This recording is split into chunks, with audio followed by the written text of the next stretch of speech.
How Japan plans to invade China again. According to reports from Japanese outlets including Nikkei and Yomiuri Shimbun, on October 27th, just 1 week after Takaichi became prime minister, the Japan Self-Defense Forces carried out a large-scale air-sea island seizure exercise in the Southwest Islands, involving as many as 52,000 personnel. This demonstrates that Japan's threat of force against China extends far beyond irresponsible rhetoric. Tokyo is showing real military agitation. However, Professor Wang Xiangsui, a retired PLA senior colonel, argued that Takaichi administration's appetite for military adventurism is built on two major misjudgments. These reveal not only a lack of basic military understanding, but also a fundamental misconception of Japan's own position within the US-Japan alliance. Misjudgment number one is overestimating its ability to challenge the PLA. According to the Tokyo Shimbun, the JSDF has already drawn up 3 contingency plans for island seizures in the event of a Taiwan crisis as early as 2021.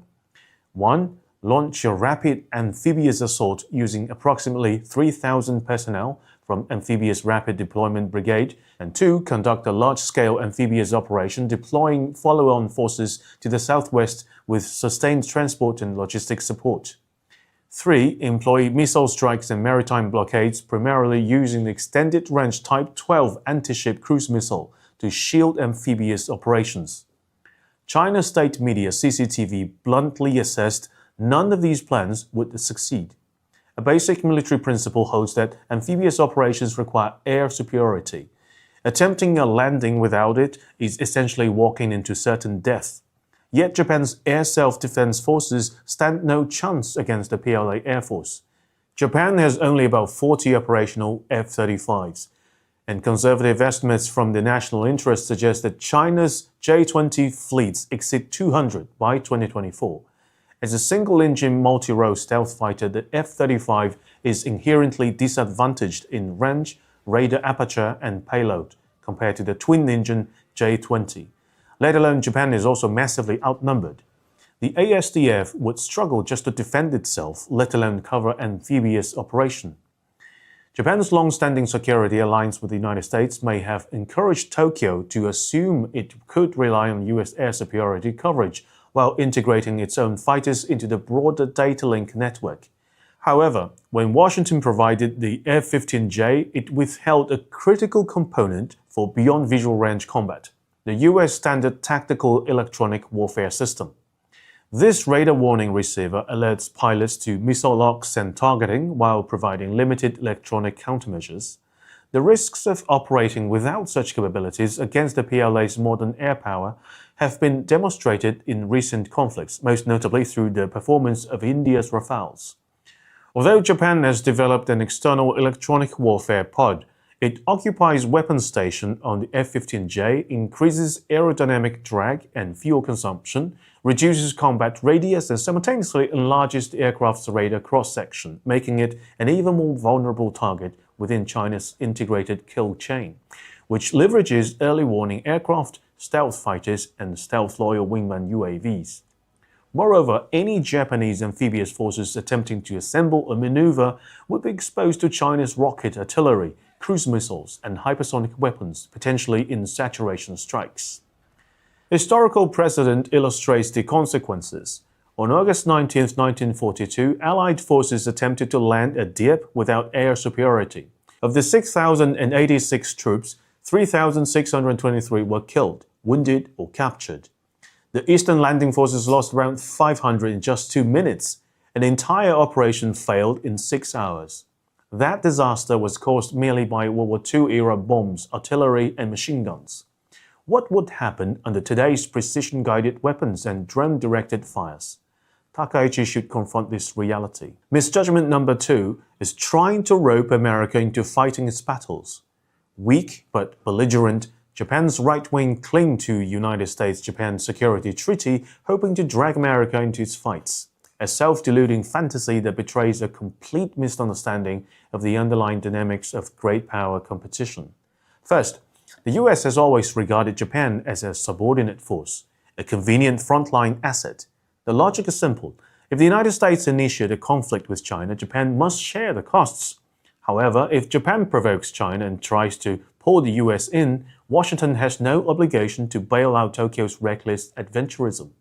A clear warning has already appeared. After Takaichi's provocative statements, the US promptly withdrew its Typhoon mid-range missiles system from Japan. This move was a clear signal that Washington drawing a line. Furthermore, during the phone call on November 24th with President Xi, Trump explicitly said that the US understands the importance of Taiwan issue to China. Both US leadership statements and military action reflect the same reality. Takaichi's misguided remarks and actions on the Taiwan question is not welcomed by the White House.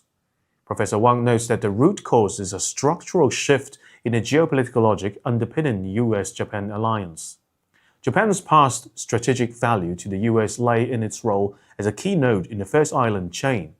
Within the World War II naval deployment framework, it served as a secure logistical hub beyond China's strike range.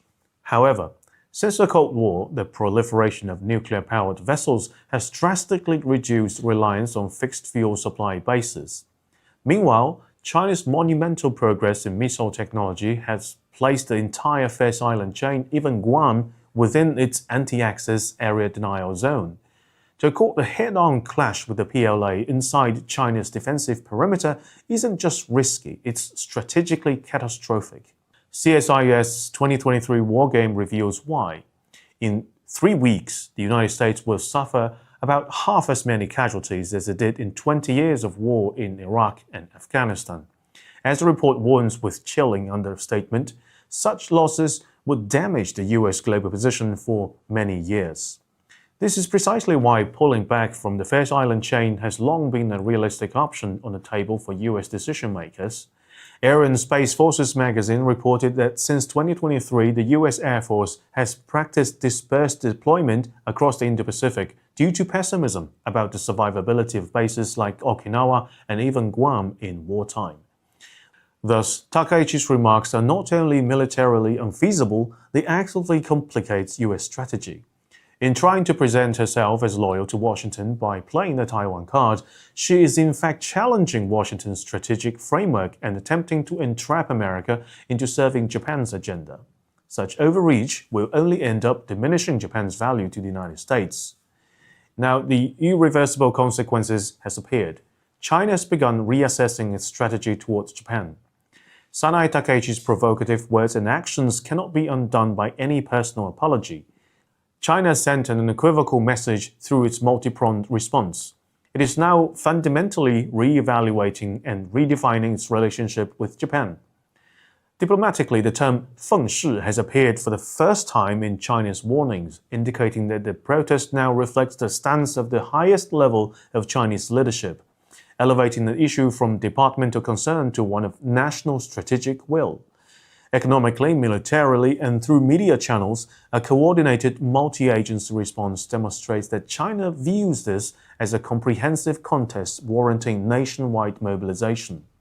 Critically, as a sitting cabinet minister, Takaichi has openly asserted that erroneous claim that the Taiwan contingency is a Japanese contingency, framing it as Japan's consistent position.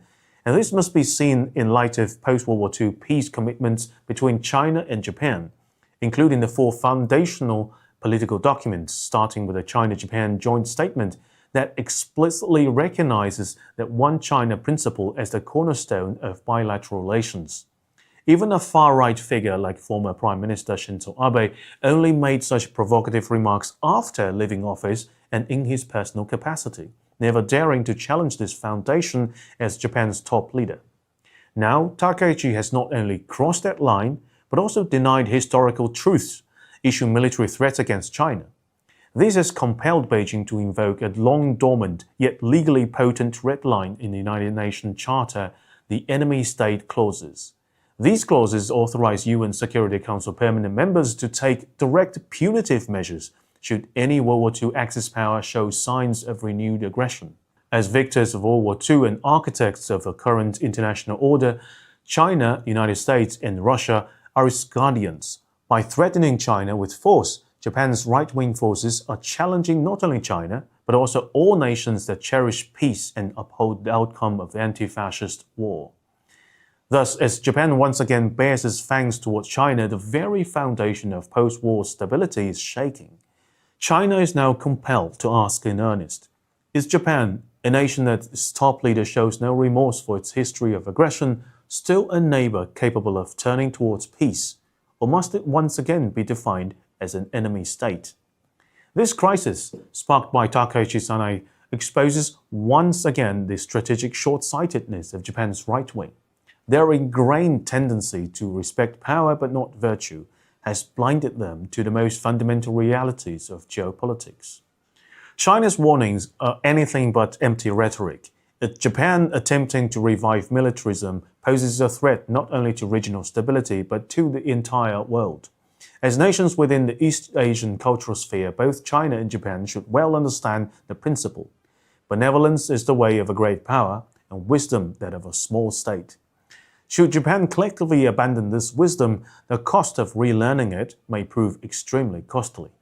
大家好，我是主播林家远。生活压力大，失眠、浅眠是现代人常见的烦恼。太阳星全效克菲尔益生菌现在进一步推出晚安加强版，添加水染 GABA、色氨酸、茶氨酸、香蜂草4大天然草本，帮助睡眠的配方，强化睡眠，全期都起到放松舒眠的效果。选择太阳星全效克菲尔益生菌，做好日常保养，实现睡眠自由，身体轻松无负担。每日克菲尔时刻美好 ，Good Feel Good， 请上快点购为健康下单，输入推荐码有额外折扣。